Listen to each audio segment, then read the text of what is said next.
बाहुबली को डायरेक्ट करने वाले इंडिया के नंबर 1 डायरेक्टर एस राजामौली ने बाहुबली का अपना एक अमेजिंग वर्ल्ड बनाया है। वो हमेशा ही इंडियन माइथोलॉजी से इंस्पायर होते हैं और रियल लाइफ की कहानी, इतिहास की कुछ बातों को अपनी फिल्म में अपनी सोच के हिसाब से लाते रहते हैं। ऐसा ही बाहुबली में भी हुआ। कुछ कुछ ऐसी बातें हैं जिससे यह पता चलता है कि बाहुबली की कहानी महाभारत से इंस्पायर है। वो कौन सी बातें हैं, चलिए वो बताते हैं। उससे पहले एक आपसे छोटी सी रिक्वेस्ट है, हमारी चैनल को सब्सक्राइब कर दो और बेल नोटिफिकेशन को ऑल पे सेट कर दो ताकि हमारे वीडियो का नोटिफिकेशन सबसे पहले आपके पास पहुंच सके। तो देखो भाई, सबसे पहली वजह तो भाइयों का राज सिंहासन के लिए युद्ध जो कौरवों और पांडवों के बीच भी हुआ था महाभारत में। उसके बाद जब देवसेना की इज्जत का सवाल आता है तब बाहुबली सामने वाले का गला काट देता है। ऐसा ही जब द्रौपदी का तीर हनन हुआ था तब पांडवों ने महाभारत का युद्ध कर दिया था। और उसके बाद तीसरी वजह है पिज्जल देव का किरदार, मामा शकुनी के किरदार के जैसा है। उसी ने भल्लाल देव को बाहुबली के खिलाफ भड़काया था, जैसे मामा शकुनी दुर्योधन को पांडवों के खिलाफ करते थे। अगर हम चौथी वजह की बात करें तो वो बनती है भल्लाल देव और बाहुबली के दोनों की राजगुरु शिक्षा देते हुए। और फिर काल के युद्ध के बाद वो डिसाइड होने वाला था कि कौन बनेगा महाराजा, जैसे कि कौरव और पांडवों के गुरु द्रोण ने शिक्षा दी थी। और उनके बाद जो पांचाल महाराजा के साथ युद्ध होने वाला था उसके डिसाइड होने वाला था कि हस्तिनापुर का महाराजा कौन बनेगा। अब आते हैं आखिरी और पांचवी वजह, जो है कटप्पा का किरदार भीष्म पितामह ने बहुत मिलता जुलता है। दोनों ही अपने वचनों में बनते हैं और अपनी जान देने के लिए भी तैयार है। एस राजामौली ने बाहुबली की दुनिया इतनी बड़ी फ्रेंचाइजी बनाई है कि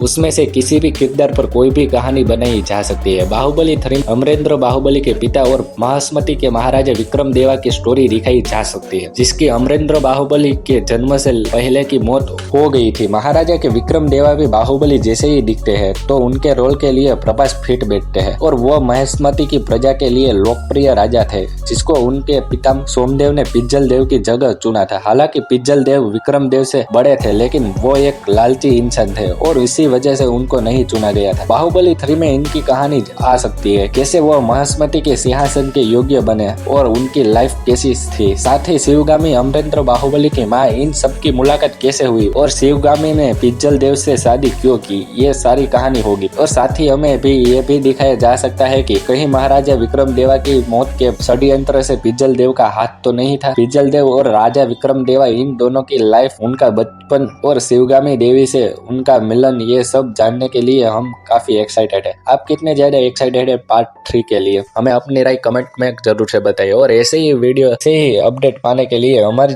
चैनल को सब्सक्राइब कर दो और बेल नोटिफिकेशन को ऑल पे सेट कर दो ताकि हमारी वीडियो का नोटिफिकेशन सबसे पहले आपके पास पहुंच सके। मैं मिलता हूं नेक्स्ट वीडियो में, तब तक के लिए ये वीडियो देखिए।